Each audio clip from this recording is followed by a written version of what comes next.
Hey everybody, this is Perch, and here's Joe. Joe, we haven't talked in so long. It's been I days, weeks, months, years. Who can say? Yeah, yeah. We just recorded a video. It's the second one, but anyway, I was curious if I've got a question here, and I've been thinking about this, Sure. and I think you have too. In fact, I think you just had a movie experience that might relate to this. But let me read this to you, and I'm curious, checking with you. I've done a lot of videos on this subject. I don't think you and I have ever talked about it though, and it's digital. So let me read the question, and curious what you're thinking. It says, "Hello, Perch, longtime listener, commentator, first time email. Cool. I wanted to ask why Marvel and DC don't push their digital platform more. I have used both Marvel Unlimited and DC Universe Infinite. They don't seem to put any effort into these apps and how they run. They still won't allow books to release day and date. They don't advertise these apps anywhere now. I've seen more apps and advertisements for the new Global Comics app or Jump for indies books. I've seen way more ads for Marvel Snap, that stupid game. Why don't they push their subscription apps more? Seems like it'd be the best way going forward for them to have a constant audience pull in this new audience they want." Why is that? You've been to some cons lately? Is there any hype at all for the digital stuff? Oh God, no. I mean, there's.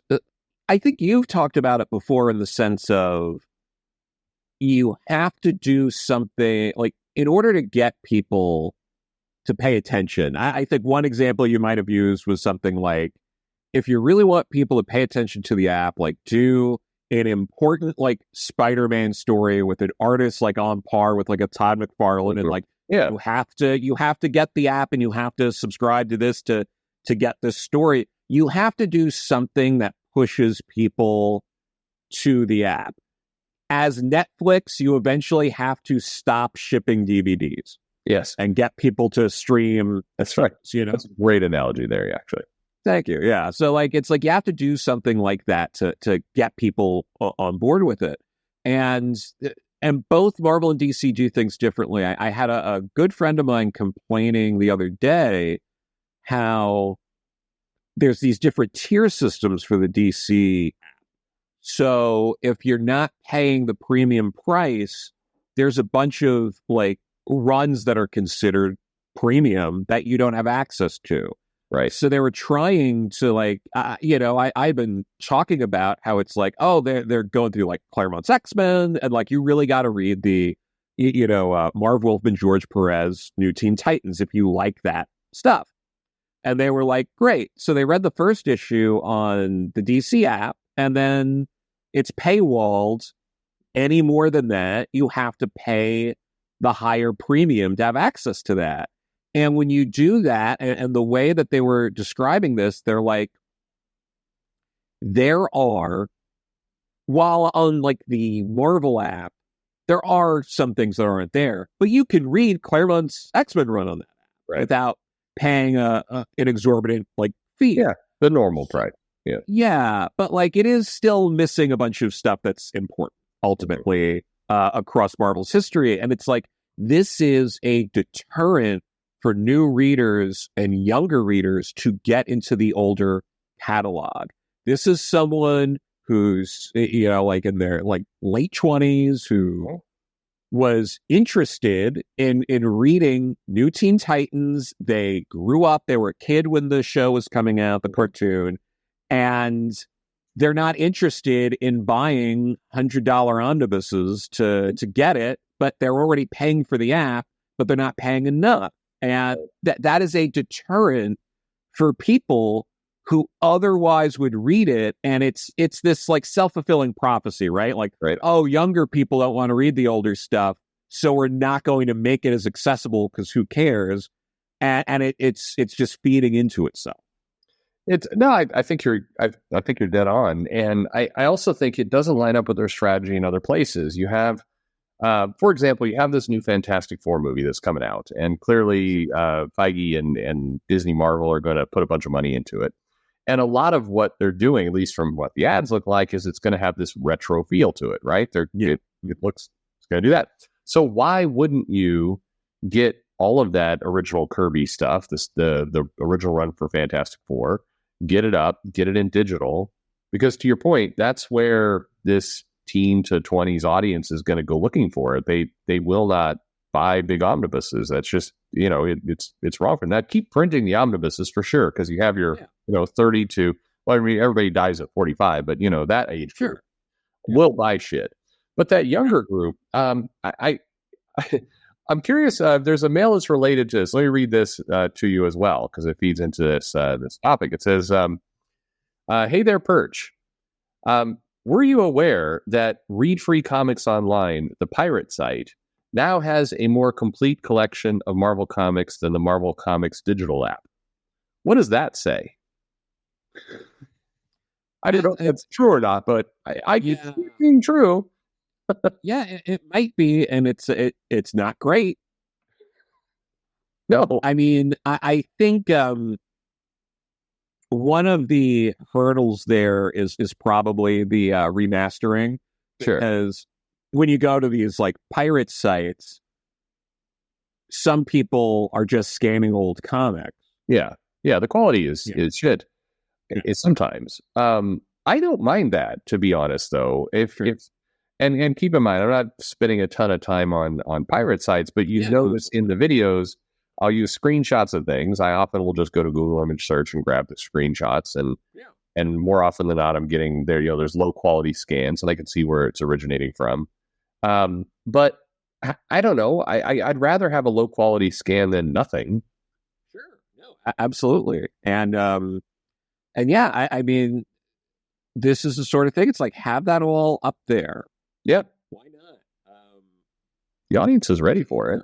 Yeah, and there are plenty of people that like, older books, or then want to be interested, or want to be like, oh, I really like this, and like, oh, maybe I'll, you like something like Thor, and you're reading maybe some of the recent stuff, and you're like, oh, everyone talks about that Walt Simonson Thor run. Then you go back and you read that, and you're like, oh, that was pretty cool. And like, people talk about that Jack Kirby guy. Maybe I should go back and read it. Like, that is the journey that a lot of people go through in comics. That's right. And it strikes me that Marvel and DC both, I mean, they're both sitting on this gold mine of content. I mean, they're sitting on 60 plus years of content. They're sitting on hundreds of, if not millions of books that they produced. And they're, when you focus on just kind of what you're printing today and maybe a handful of things from the last couple of years, you're basically, you have all this equity in your company that you're not leveraging at all. I mean, if you have scans, or if you have it, the thing about digital, it's not that expensive to put this together. And once you've done it, it relatively feeds itself. So maybe you are only getting, pennies for some of these old issues, but it's more than zero. And it does add up with this content. And what you described is exactly right. It is, people work their way back. That has been proven for years and years and years. Yeah, absolutely. And then, people get these ideas of like, oh, well, let me read these like first appearances. And then you kind of go like, oh, well, I wonder where things, and as long as you have the access to it, it's way easier when you have a digital app, if you're on like Marvel Limited or something, and go like, oh, let me read that first appearance of Loki. And then it's like, oh, that was interesting. Oh, I can just read the next issue without any friction or anything to keep me from just going. Like, great. And you just keep, going because you keep following the story. And well, and if you are the publisher and you have this, you have this IP, you can very easily button onto that print on demand, not copy the comic, but a T-shirt or a poster from the cover. I mean, I that's another one where I don't understand why Marvel can't, or DC, invest a little bit of effort, get your content out there. Don't make that tiering you described. What DC is nuts. That is nothing but confusing for people. Just have a price, and then don't try and paywall certain aspects of it. But if you were looking at comics and you're following that path of, I'm liking Thor, oh, I want to go see what, the time when Jason Aaron made Jane Foster Thor, oh, I want to go see Walt Simonson Thor, you start working your way back, you're going to hit some of these iconic covers as you're reading these comics. And I can see tons of people going, man, I want a print of that. and you click, and it's very easy to just double tap on the side, bill it to your phone, and now you've just dropped $24 for a print coming to your house in 6 weeks of some of these covers. Anyway, I think it's just there, but so I'm not wrong. The digital strategy still seems completely missing here. Yeah, the digital like there's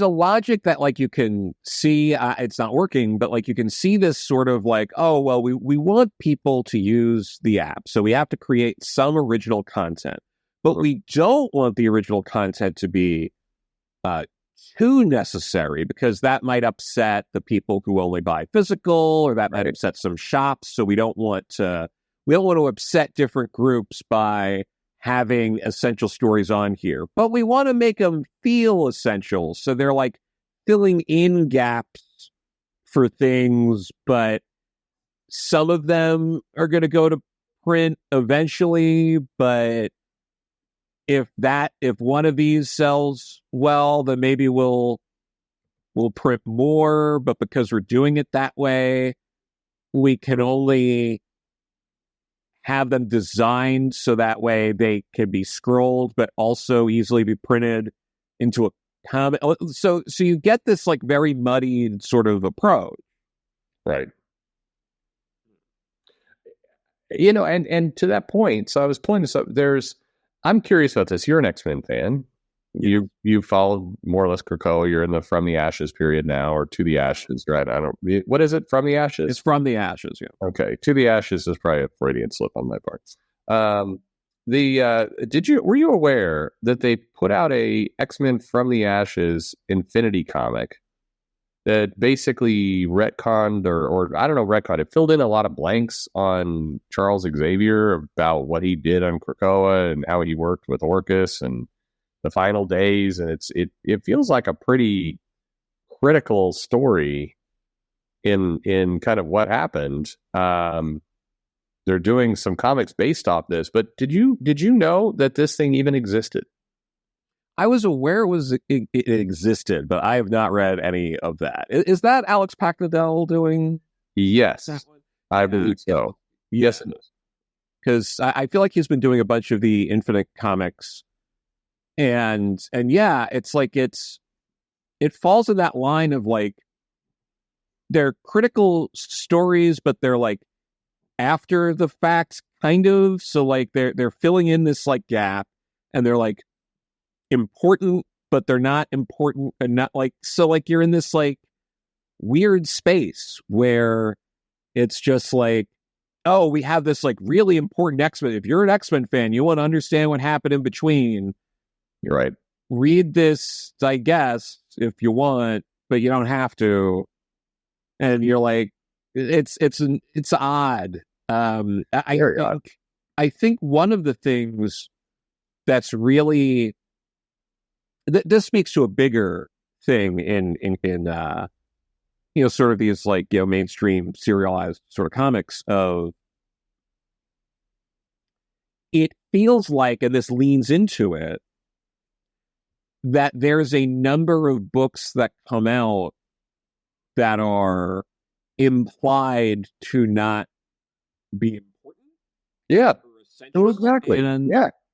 And that feels like a bigger problem, just in terms of like getting engagement, getting people to pick up the books and read them. And well, the money and effort being spent in digital is to make some of this original content that nobody is noticing or reading. And I go back to, I'd like to think I'm a fairly large X-Men fan. I've kept track of everything. I own all these comics. And I had no idea this thing existed until somebody, and I'm digitally savvy. I'm the one on this channel who often pushes people to digital. And so if it's missing me, I think you got a big problem on your hands. And I didn't see any other creators say, hey, you're not ready for this. Nobody piped it up that way. That's a callback. But what can we do? I don't know. It's still broken, but I'm glad I'm not the only one who feels like we're still off. Yeah, I mean, hopefully, like it feels like there's going to be a change out of like necessity, like something has to change. Yeah. And it's going to take time. These things sort of move at a glacial pace in general, and that's publishing. That's not even just comics. It's publishing as a whole. Sort of takes a while to course correct on certain things, but like making material more accessible, and catching up with where people are reading things. Gotta happen. Well, Joe, thank you very much. I appreciate that. And what's the next thing you're doing in digital? The next thing I'm doing in digital is, I guess you'll be able to get that Green Hornet Miss Fury comic in digital when that's out November 27th. I edited that, so there you go. People should pick that up. Well, thank you, Joe, and we'll catch up again real soon. Sounds good. Like in about 30 seconds. Life is a highway.